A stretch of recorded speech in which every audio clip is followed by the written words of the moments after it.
some housekeeping. If you're not one of the speakers, could you please hit mute? That's great. So for those of you who don't know who we are, the Construction Industry Council is a body of 35 not-for-profit professional institutions in the United Kingdom from the built environment. So we have the RIBA, the RICS, the CIOB, and all of the others, providing standards and policy output and a voice of the professional institution. I'm delighted today to welcome, in conjunction with CIC, Declan Wright from the Forensic Procurement Partnership, which is procurement professionals, investigation of professionals, and ex-police work in this organisation, and Robert Booker, FKF, Chair of the London Forum and Head of Fraud and Forensics. So also on mute is accredex here, who are behind this e-learning platform. So I'm going to hand over now to Declan, who will provide an introduction around the procurement fraud in construction and opportunities to make that better. Over to you, Declan. Thank you very much, Justin. Hope that you can all hear me. If you can, could I just get a thumbs up, Justin, that you can hear me okay? Thank you very much. A very good afternoon to everybody that is on the call that has joined us to really talk about something which is probably considered a fraud of choice at the moment. Has really got a lot of involvement within your industry and the construction industry, across many others also. And we're going to tell you more about this and the reasons for us doing it.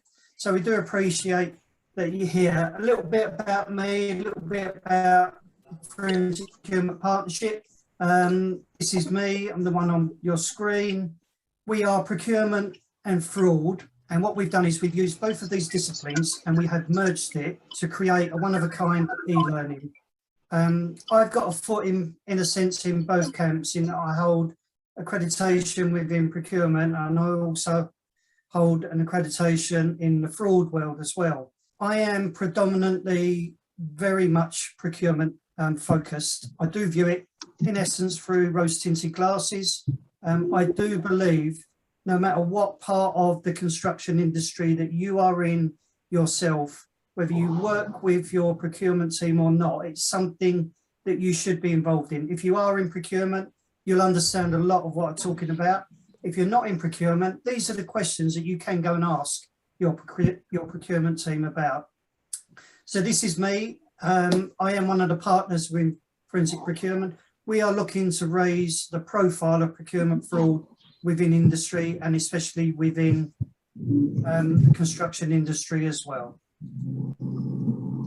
Over to you, Rob.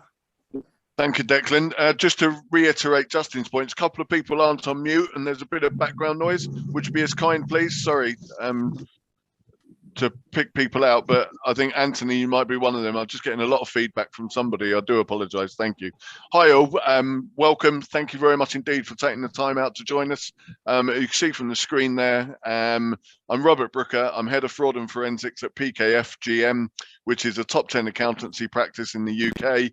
And prior to that, I worked for 10 years as head of fraud at Transport for London, which is where I first come across my construction industry expertise around fraud, as you can well imagine.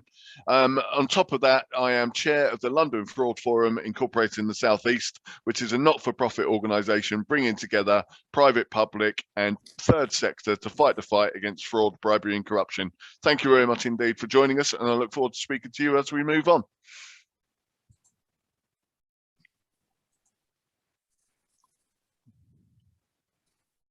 So why is construction so vulnerable to corruption? What a great title that is, isn't it? Eh? Construction and corruption. Put the teeth back in and I'll get it right. This is stuff that I'm sure you'll all see it on the screen that you've come across during your time. I'd like to think it's not quite as prevalent now as it might have been 15, 20 years ago, but Declan and I are acutely aware it's still there.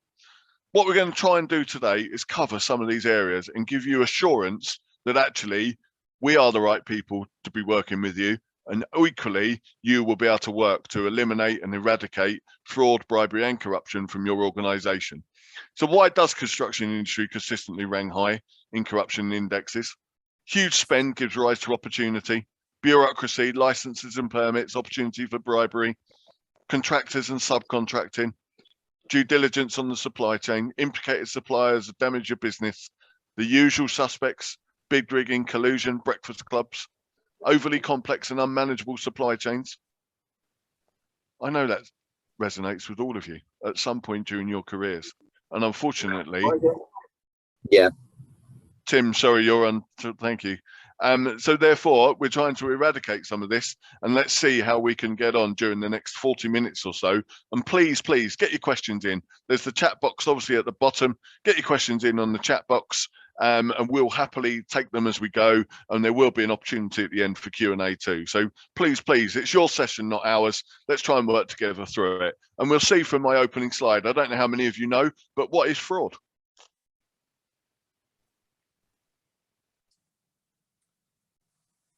So what is the answer? And procurement fraud awareness is where we see this. There are a lot of things that have been published. There's an MP's report that's come out saying that procurement fraud awareness training is a requirement throughout every single organisation. So what we've done is we looked out there for this. From a procurement person, I constantly see in the news a lot of the words now, procurement fraud, procurement fraud. It's become the crime of choice, which is, you know, a very strange way of looking at this. So from my side, with a procurement head on, I went to look at, we have ethics, we have compliance, we have all of those good things that come in with what we sign up to when we become procurement professionals. As a procurement professional, you don't need a license like in many other practices to spend an organisation's multi-millions of pounds. There is a lot of trust, there is a lot of things. And with that brings in targeted areas and things like this. With procurement fraud awareness and with this training, we looked out there, there is nothing there, not like in this is very unique. And we wanted this training to ensure there's no grey areas. This is for you to challenge your procurement function. This is also for your procurement function to challenge you. It does bring about responsibility, it does bring about accountability. But we wanted to give what is the full understanding, what constitutes fraud, bribery and corruption, wrong practices, preventing them, awareness of consequences for the organisations and individuals, but this is about education. There are a lot of areas and a lot of elements within the way that we all work. What is the right training that we've been given? Did we learn from somebody else? Have we just picked up bad practices? The thing about this training is, this is not judgmental. This is not going to tell you off. This is not going to reach out from the screen and smack you over the head with a sledgehammer. This is just about telling you these are the things that you should be looking out for.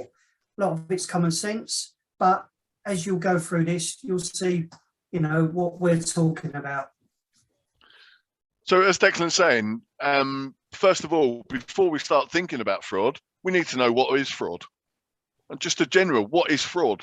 There are three items around fraud, three main areas, and that's all I'm going to touch on. There are others, but within the Fraud Act, which was only introduced in 2006, if you think about that, it's only 15 years ago.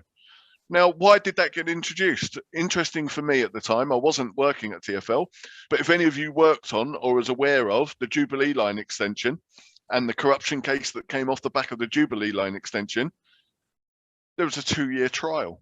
And at the 2-year trial, at the end of the 2-year trial, it collapsed with the judge saying, we just don't have the relevant legislation. Hence, that's when the Fraud Act was introduced. And there are three main areas: fraud by false representation. In other words, lying about something using any means, words, or action. This is the kind of drive the bus through. This is everything. If you're committing fraud, this basically is you lying. You have to prove dishonesty. So this is you being dishonest in the very first place. And what I'll do now is give an example, and we'll give some descriptions and then examples of exactly what we're referring to. And these are all cases that I've had involvement in during my 20 odd years within construction. This was a subcontractor general builder who was working for a very large construction company, subcontracting from them, and he had two projects on. One, a school project, out in Berkshire, and one an office refurbishment in central London. And what happened was he invoiced for the school work, but was actually the work that was undertaken on the office.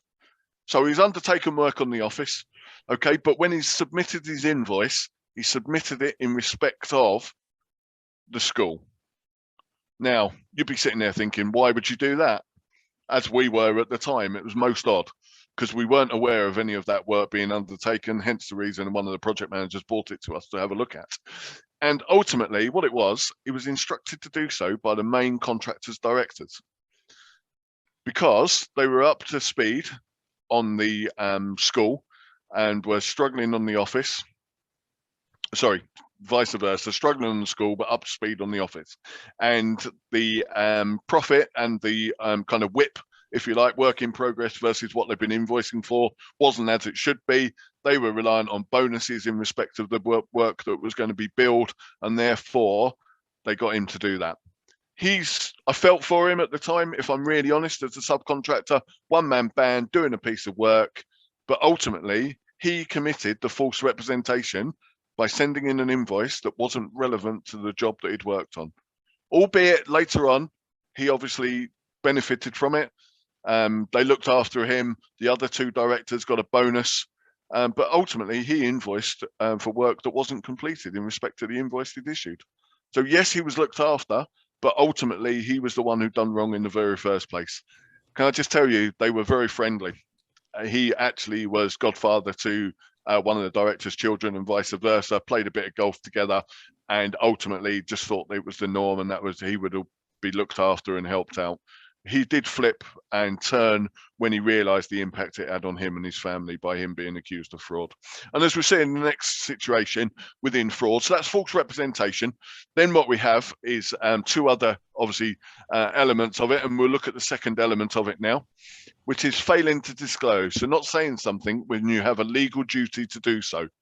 So this is by not being upfront on a form. If you take it on day-to-day life, not being upfront on a form. If you take it into the commercial life and take it within construction, think about finance directors and what they report on, and we'll see through this case now. And I'll just fling through this quickly. I'm conscious, obviously, we could spend too much on this part of it, but it's important that we understand exactly what fraud is. So failing to disclose, an employee, project manager, a tender for works for services rather than goods, and the declarations of nil return. Okay, these are the most important to me working in the fraud world. Those that make declarations and submit at the tender process, that's great, brilliant. I'm really pleased that people do that. How many of you actually ask for nil returns too, rather than letting people not return anything at all? So they actually put nil return. That's how this guy came unstuck. This is exactly how it was happened. So there's a multi-million-pound contract. He was on the tender board, and he did make a return, and he just put nil return. And ultimately, what happened? He was related to one of the directors of the company that were awarded the contract, and he sat on that tender board. Now, if he hadn't have done a nil return and just not responded, that would have been difficult. But the fact that he was actually submitted a nil return, just for your benefit and looking forward, this actually was what we had as the proof of dishonesty. Because he dishonestly said that he didn't have any relationship, no interest whatsoever with the companies that were been shortlisted to be awarded that contract. And it's an interesting concept, but that's a failure to disclose that really does help, and really, unfortunately for him, ended up as time at Her Majesty's pleasure. And then the third element of fraud within, as I say, the three main sectors is abuse of a position of trust. So abuse of position where there is an expectation to safeguard the financial interests of another person or organisation. And just remember, with fraud, you're making a gain or a loss from another. So let's just have a look at this case quickly. So an employee, this is something very close to my heart, something I really was involved with, and have met with him when he was sentenced, and got a lot of time for the guy, but unfortunately, it's just bizarre. So he worked as, he was a contractor working within a very large firm in their accounts department, and had autonomy over accounts payable and accounts receivable. Hopefully none of us have got that in this day and age, but I understand accounts payable have backlogs. They get bringing in people because you end up with a lot of turnover of staff. He went in and from the very first moment made it aware and made management aware that he was unhappy with this situation. They accepted it, but said, we're just far, far behind. You need to just clear that backlog and we'll sort it for you. To cut a long story short, he raised it 2 or 3 other times, okay? And unfortunately, nothing happened. Then got to the stage where he's seeing directors' bonuses and partners' bonuses going through, and he thought, this is madness. I'm sitting here telling them they've got a problem. You can't have autonomy, but they're still paying out this great big money. And what he's noticed was there was an awful lot for the senior leadership team. There was an awful lot of couriers that they used. There was an awful lot of chauffeurs and taxis and private hire that they used. And he basically, off his own back, set up some invoices, false invoices in respect of couriering and taxing. And basically, over an 18-month period, he fraudulently invoiced for 250,000 quid, £250,000 in 18 months, okay? What happened with that was that on the day he was arrested, the organisation, the firm, were totally unaware that they'd been defrauded. It came about because the banks reported it as what's known as a suspicious activity report. He got too greedy and more money was going into his account. Guess what? That account was also the account he has his wages paid through. So it wasn't difficult, guys. How many of you actually undertake checks between your salaries and your postcode and your bank account details of your employees versus the postcode and bank account details of your supply chain? It's a real quick, simple, easy check to do, and you might find that you're aware of somebody's partner working for you. That's all good. But how about the ones you're not aware of? So when he was arrested, how much did he have left? I'll tell you now, £250,000. Didn't spend a penny of it. And what did he say? Because I could. Didn't stop him getting 3 years in prison though, guys. Just think about it. They are the 3 main areas of fraud that hopefully give you a flavour of how you can relate to it within your organisations. Declan. Thank you, Rob. So in saying that, what we're saying with that is fraud and investigation is normally quite a reactive thing. The fraud takes place, it gets found out, they investigate it. Look at it from a reactive side. Procurement fraud awareness is all about preventative measures. So I want you to think about this just for the next couple of slides. So where does procurement sit within your organisation? For us, this is how we see it. It's your organisation's circulatory system. It should be covering every single element within your business. You should be able to look at your procurement, go and check with them, go and speak with them, ask them the right questions. They should be able to tell you how your money's been spent, why it's being spent. If you are fancying a bit of fun, it's worth going in there and doing that. It really is. Why we call it the organisation's this? It manages all things good. We call this best practice. Removes all things bad, unethical behaviour. We know it's there. It's about finding it. Keep things going where they should. It protects the bottom line. The bottom line is the profit. Whatever money you lose to fraud or is at risk of losing, they say it's 5%. Think of 5% of your spend. What could your company do to reinvest that back in the business, saving its reputation, you know, keeping the revenue going within industry? Disease, we're calling it fraud, it's going to damage it. It's no different. I know it's an analogy that we're using, but it's fundamental. You keep it healthy, you keep it lean, keep it uncomplicated. These are all the things that we know about. It's not always the case. A lot of the procurement that you will find, if you dig down into it, is done outside of the function. And this is why this training came around. When I hear of procurement fraud, how much involvement is there in the procurement function? As we just said there with the previous examples, is it done through the accountancy side?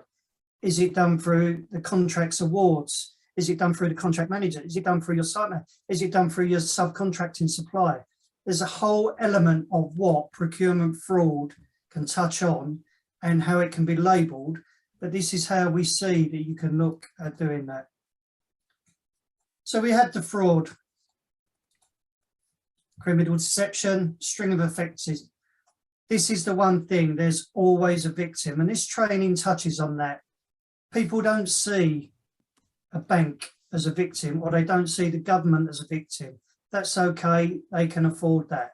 But they are still a victim. Somebody is still being defrauded.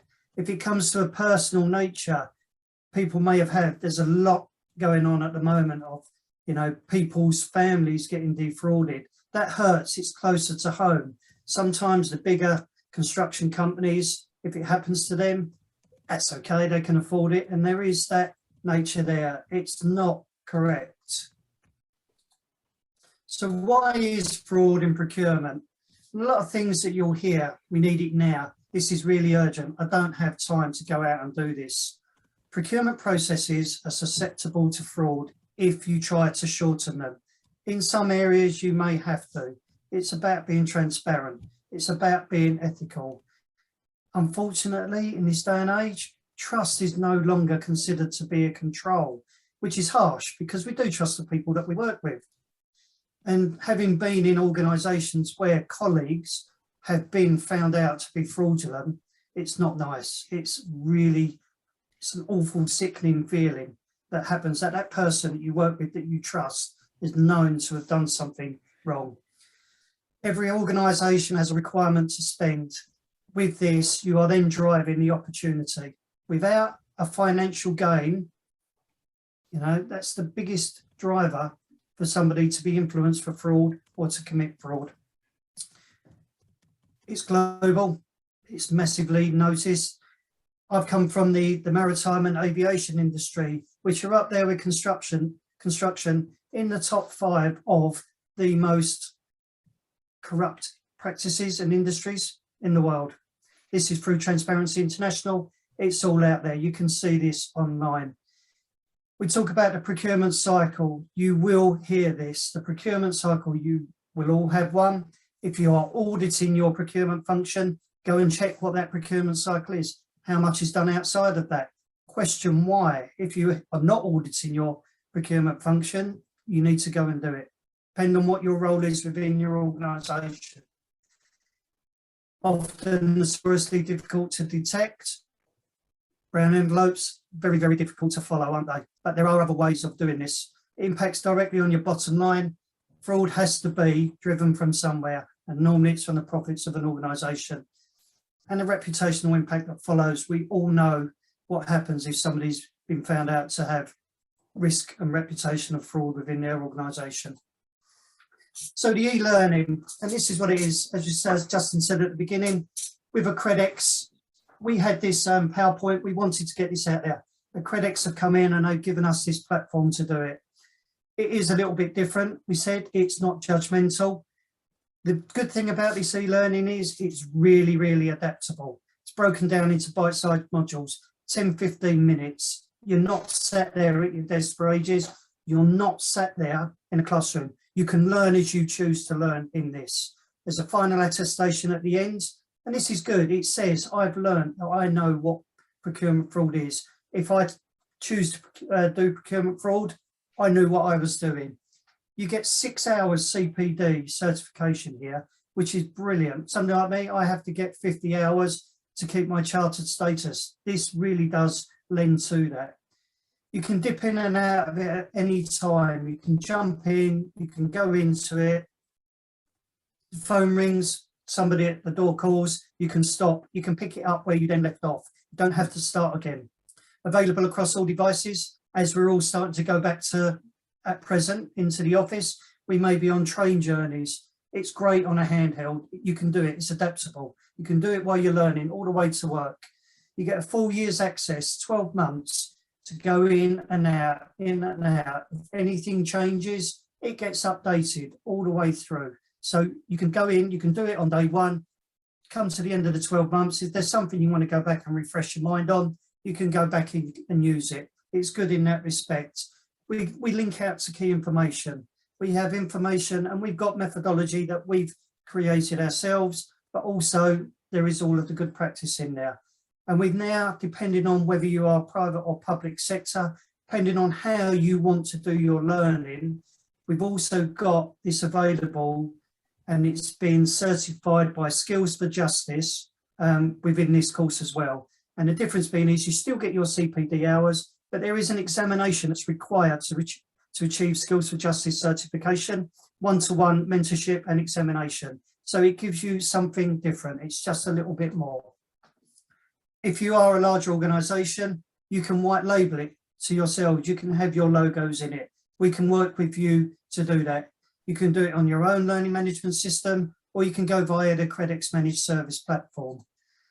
And to give credence to this course as well, it was shortlisted as a finalist in yesterday's Tackling Economic Crime Awards. And to be shortlisted at these is an acknowledgement of what this course is. We came runners up within that course, unfortunately. We were beaten by some really heavy hitters and who eventually won that course. So this is what the course looks like. It is a little bit different. We have tried to make it exciting. For example, we have rock music at the beginning of it, just while you're sitting down getting ready to do it. There is a video there. You can sit there. One of the partners within here, as you will probably all know, so that we haven't done anything wrong, he's a rock star. He's done all of the music himself. So this really has been done from the heart, this course, to bring something different to everybody out there. So you can sit there, you can tap away, you can do a little bit of air drums, whatever you'd like to do, it starts you going. And then what we're doing is as well, is there's a morality meter. Now in this section, as it says here, just 15 questions that come at you. You don't have to overthink it.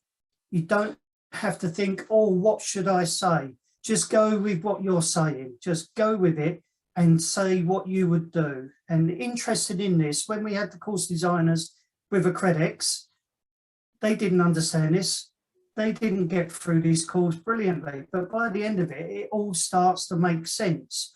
And the honest thing about this is as well, is this is from the heart. Between us within FPP, all of these real life scenarios have happened to us. So, and we know exactly what it's like to be put into that position of, we want to offer you a bribe. We know what that's like.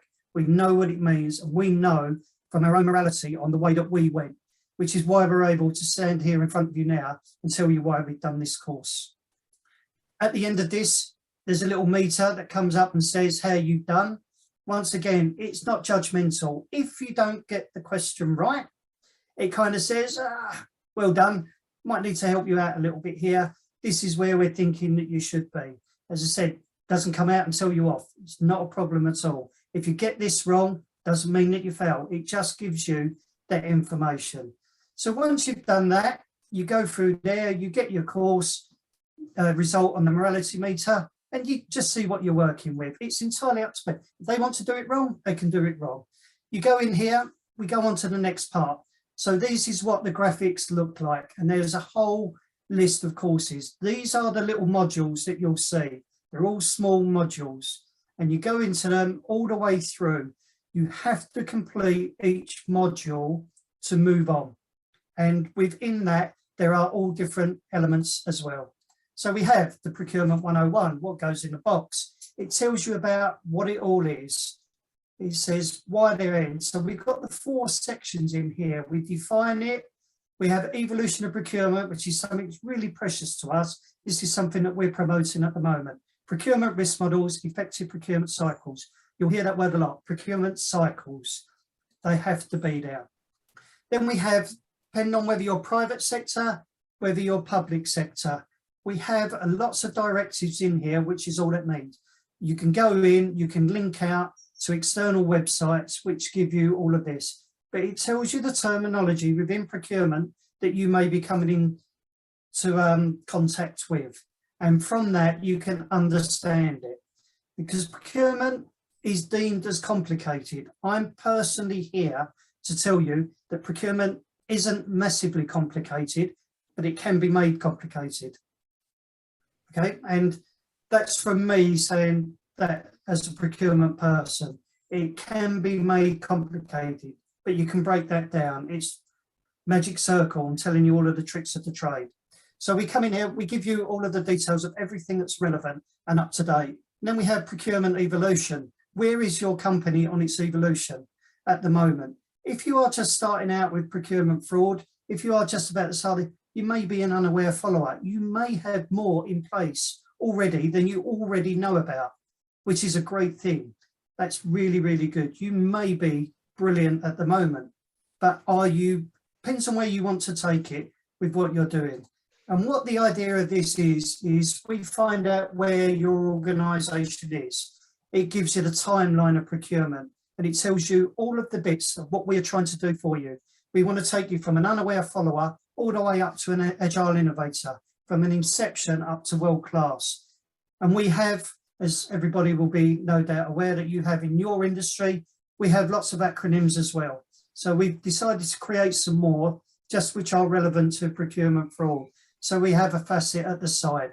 We have all of this in here, which will tell you about it. And the idea is you increase your resilience to fraud, and your fraud risk will naturally come down. And that comes on in the fraud side as well. So these are what you go through, and you just tick them all the way in there to understand where your company is at this present time. And then you can see where your gaps are. There's a purpose-made gap analysis for you to start you off with. You may be looking to do more developed on this, but this does give you the opportunity. And then we talk about some of the acronyms. So we've coined these IP, ALTER. So this is all about what your company or what you need to be.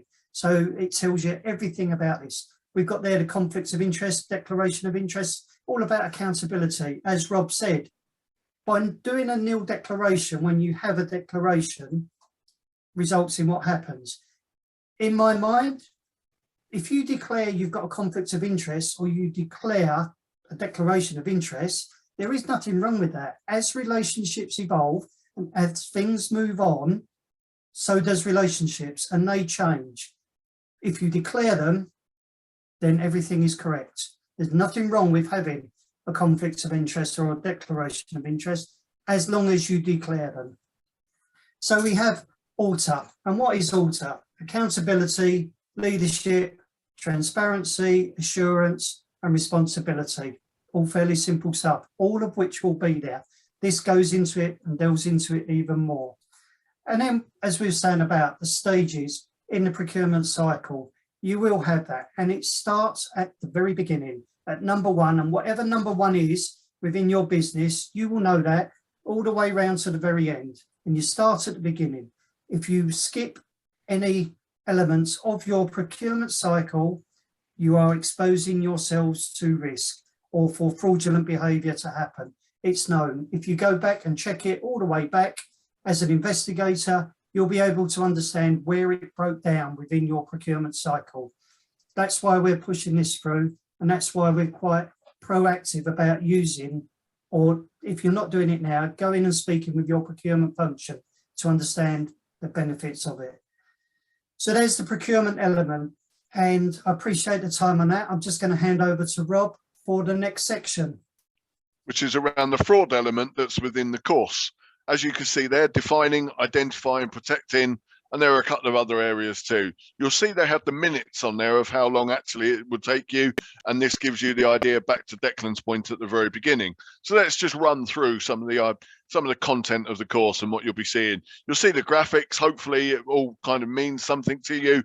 Obviously it's all related to what we've developed. As I've said at the beginning, in my role as chair of the London Fraud Forum, I advise Declan and the guys with regards to the fraud element of this course.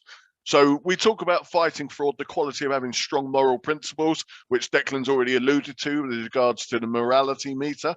Honesty and decency, that's obviously integrity. You have to have integrity, transparency, and the questions are flying through, which is great, and we'll take them at the end. And that's exactly around this. Define fraud, identify it, protect against it, a vulnerability meter that goes back to your organization. How vulnerable are you to the fraud risk? Where do you consider you would be vulnerabilities? It's a great piece of work. This obviously is transposed from being a classroom-based course that Declan and I used to do to now being online, and obviously during COVID, that changed how we look at it. And then we talk a little bit about investigating fraud.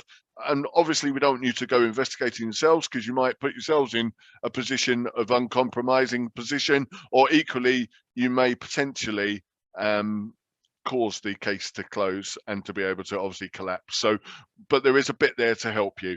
So we talked earlier on about failure fraud by false representation. Here's just a snippet of the course of exactly what it means. And look at the 3 types of fraud in more detail. So you have to act dishonestly. We talked about that earlier. Know the representation was or might be untrue or misleading, acted with intent to make a gain or for himself or another, to cause loss to another or to expose another to the risk of loss. And the offence is entirely focused on the conduct of the individuals. That's exactly what you're getting in the course. This is literally a postcard cut and paste from our course to give you an idea of exactly what it is we want you to learn, and then hopefully you'll be able to take that to your day jobs to help you protect your organisation against fraud. But what we always say is, how can we expect you to protect your organisation against fraud if you don't know what fraud is? Then we talk about the characteristics of a fraudster. Now, you can see there the characteristics. We've just given you a couple here, right? There are many others, as you can see from the bullet points within the body of exactly what are there. But fraud goes back to something called the fraud triangle. And the fraud triangle is around opportunity, obviously being provided the opportunity to commit fraud, being provided, obviously, how do you do that? Why does that person commit fraud? I said earlier in one of the cases, he said, because I could. So lifestyle, living beyond their means, far exceeds their income. All of a sudden, there's a red flag here. We call it red flags. That could be a warning.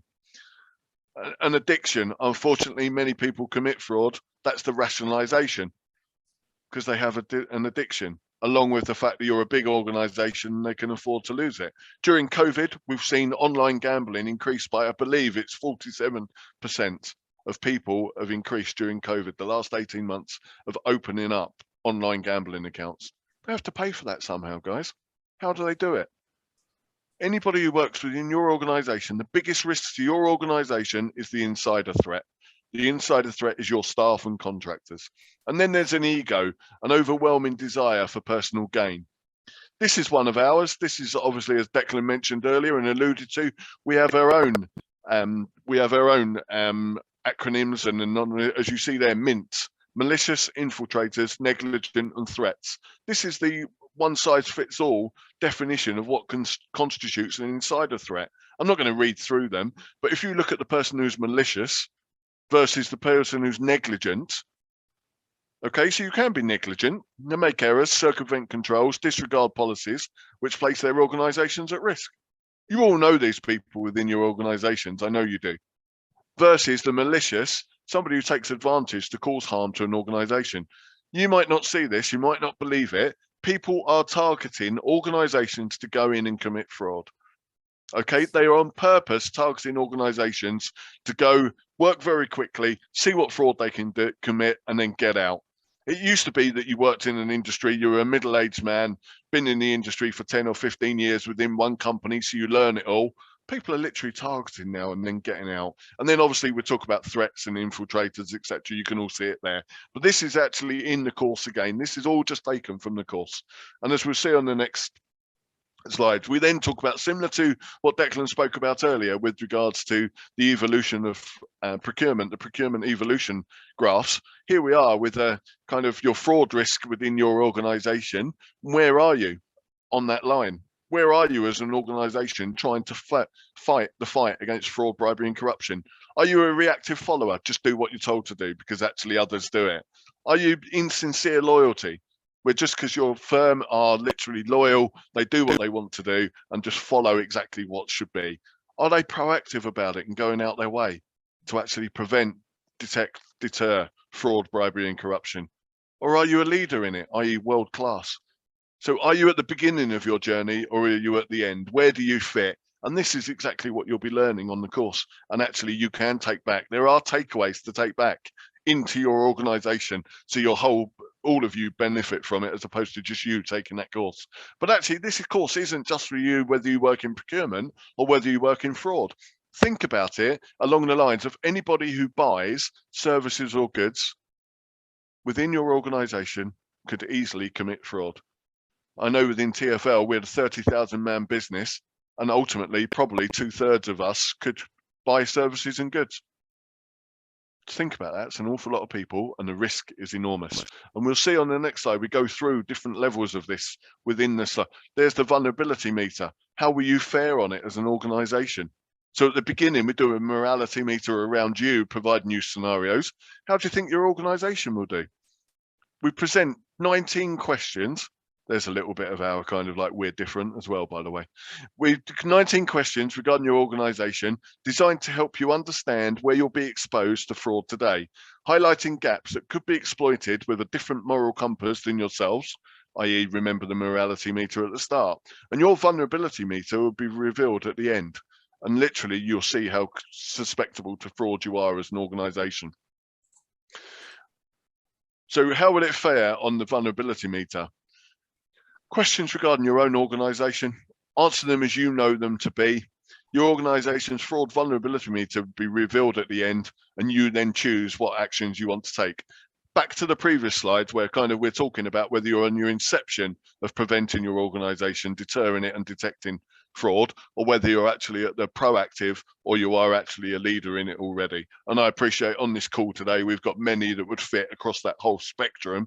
And actually this will help you regardless of where you are on there. It would help your organization become more robust by taking this course. And many of you that take it will also help you fight the fight against fraud, bribery and corruption, not just for you, but for everybody else too. And so here we look at the observation techniques used in during an investigation. We use data analytics, obviously. We use data matching.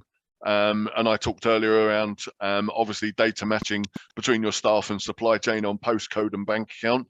There's another example there, gift and entertainment records and your suppliers, who actually goes through them and has a look who's receiving what. Is it in agreement with your policy? Do you even have a gifts and entertainment policy?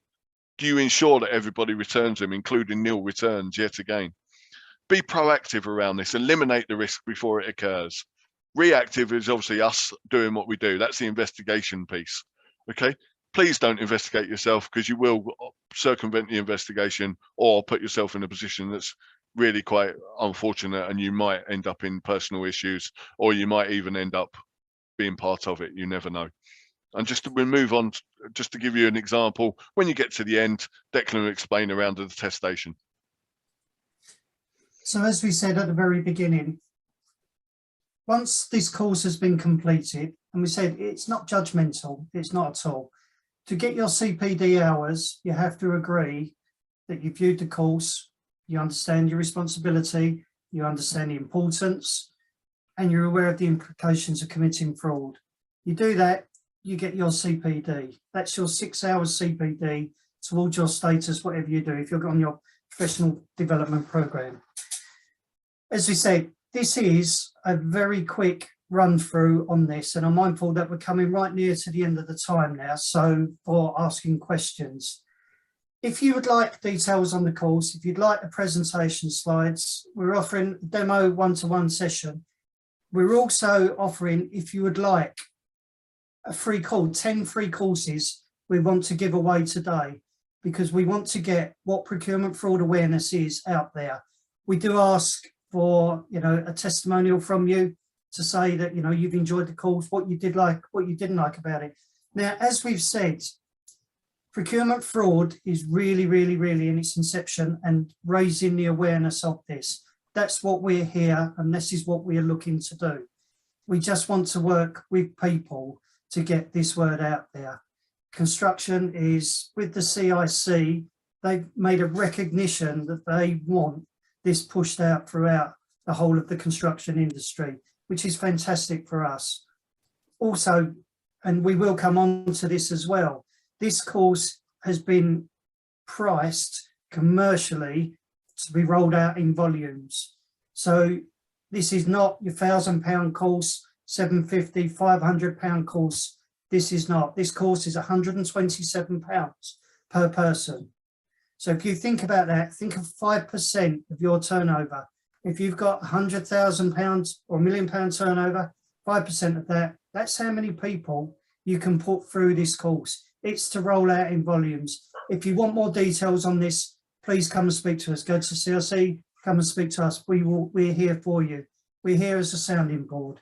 So noting that I think there are questions that are coming in. I'm going to finish there and just leave a little thing that's going to just flicker on the screen. And we are as well happy to take any questions that you may have at this time. So thank you, Declan, and thank you, Rob. That was enlightening. It's the first time I've seen that as well. We've spent some time practicing or rehearsing for this. So we've got a couple of questions in the chat. One of them's from Roland Finch. Hi, Roland. How are you? I know Roland very well. We used to be on the same board. The question is actually about interim payments, which isn't about procurement. Procurement, that boat was already sailed by the time a contractor's put an interim claim in.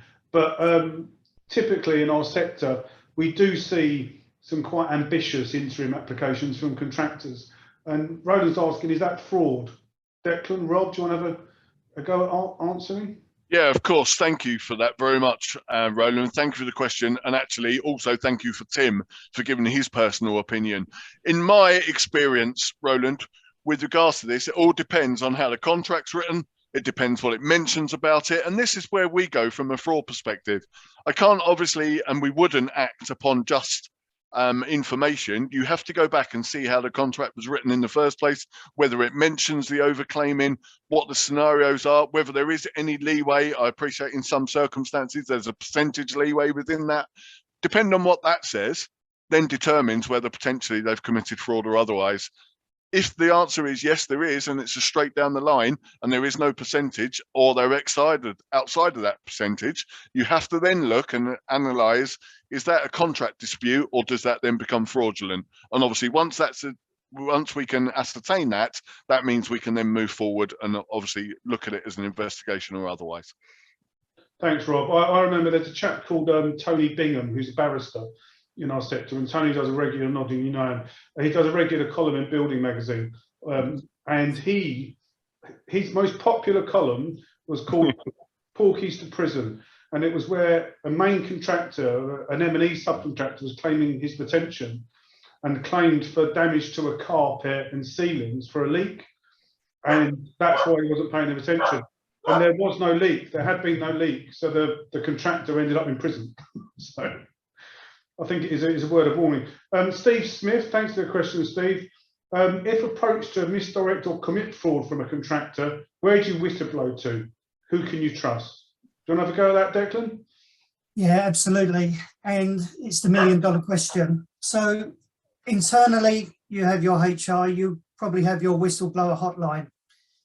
How much are they trusted? How good are they? Really does depend. And I think that is a real common scenario. And it's a question that's been asked outside of everything now.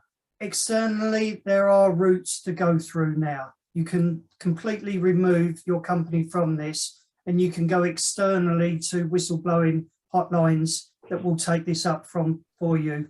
We have what we call an amnesty. You're able to approach us. We can assist you in managing that element of it. But it is right. There is, and I completely agree with what Steve's just said there. You can go through your internal policy. We would say that you need to review that. The problem that you have there is you normally got a structured way that you have to go through that.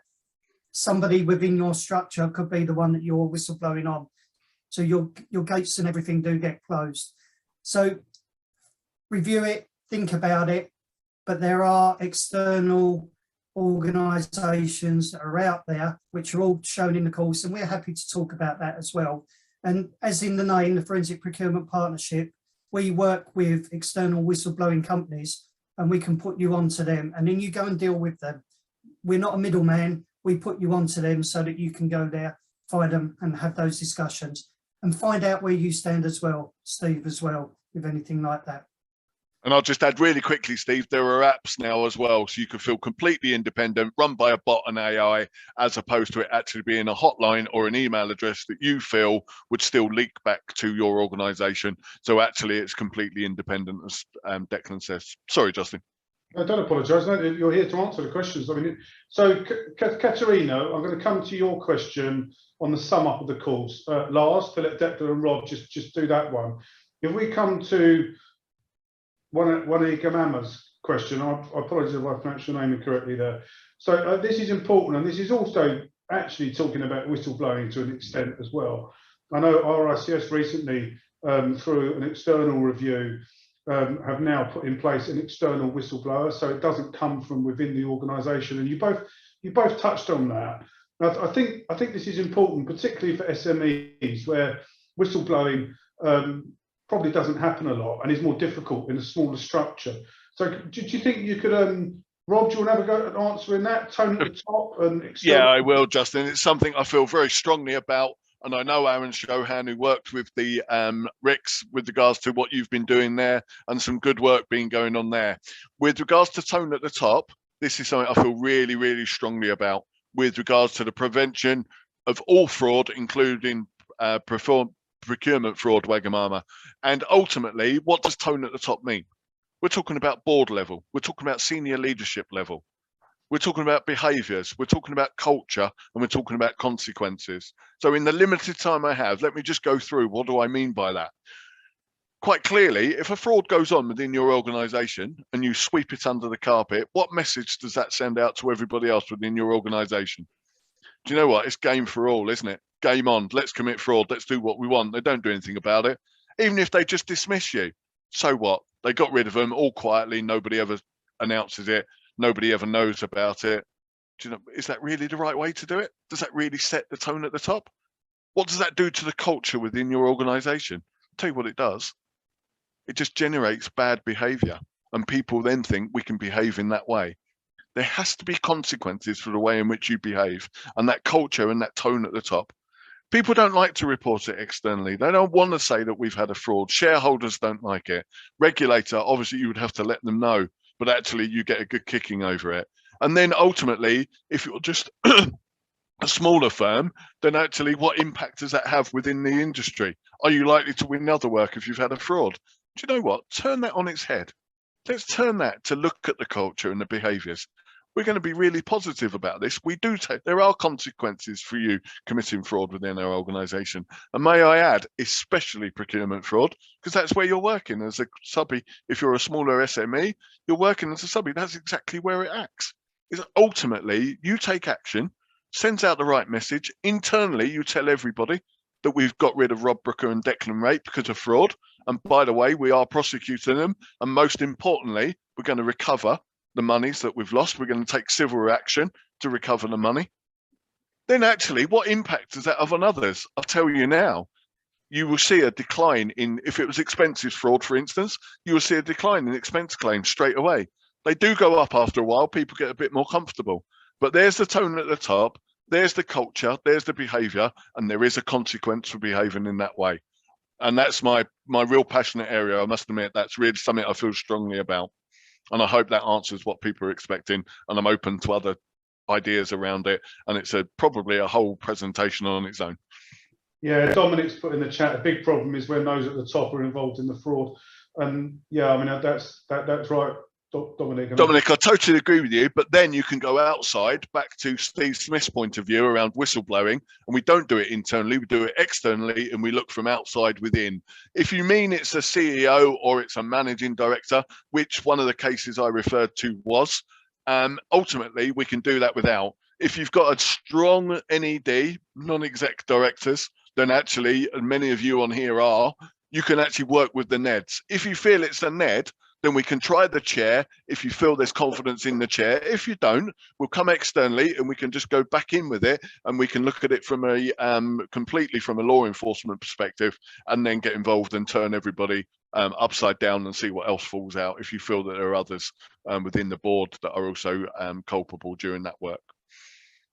Thanks, Rob. I mean, one of the notes I had was that this is the biggest crime sector in the UK. Is procurement fraud, and 2 billion per year. So if we were to take our industry, we're 13% of GDP.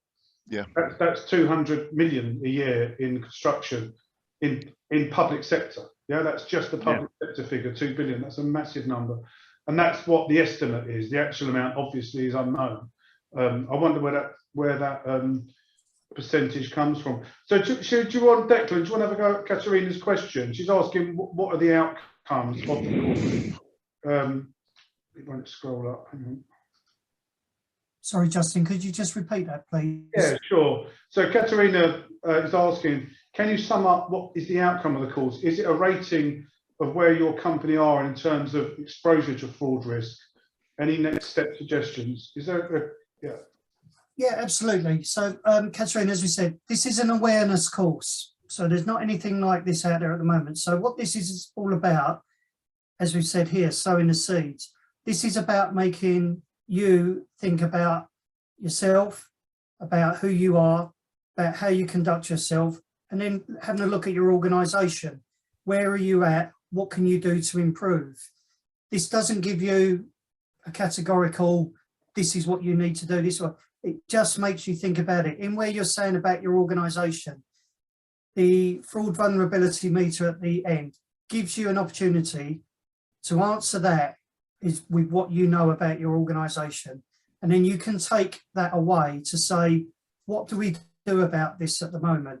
Have we got this in place? It's a bit of what we would call an old-fashioned gap analysis. If we haven't got it in place, why have we not got it in place? What do we need to do in place? You think of the scenario of good, better, best. You know, you might be good at the moment. What will make me better? But what will make us best there? This isn't to say that everybody's doing it wrong. Please don't think that that's what we're saying. Not everything within procurement and fraud, and not every company manages their processes, policies, procedures the same. But people, you know, come into jobs, in and out of jobs, and have a very different impact towards that. And then they bring those skill sets to organisations. And it's those type of people that want to naturally improve an organisation's resilience towards this. And this is to help them do that, make you aware and give you the opportunities and some of the tools to be able to go back and make it a better place.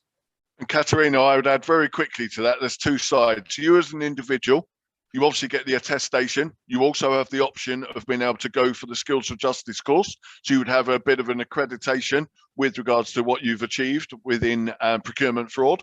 As an organisation, and for me looking at fraud, if you have all of your staff trained and they've then got an attestation to say they've been trained in procurement fraud, from a firm's perspective, when I'm looking at prosecution, I'm able to say that person knew exactly what they were doing because they've been trained in it, they have an attestation, and as an organisation, you've got good governance there to be able to then pursue that as you move forward as a procurement fraud as a prosecution. Thank you, Justin. Great, thanks. Thank you very much. So just put in the chat, we'll wrap this up now at the top of the hour. So thank you, Declan. Thank you, Rob Brooker. Thank you, Paul Jenkinson from accredex, the back end of this, and well done for supporting this. If you want to speak with Declan or Rob, then they will do a 15-20 minute one-on-one talk. Give them a ring. You want their details, then drop me an email or drop CIC an email, and we'll wrap up there. Well done, everyone. A great session. Thank you. Thank you, Liz. Thank you. Thank you all. Thank you very much indeed, Justin. Thank you all for listening. Very much appreciated. Thank you. Bye-bye.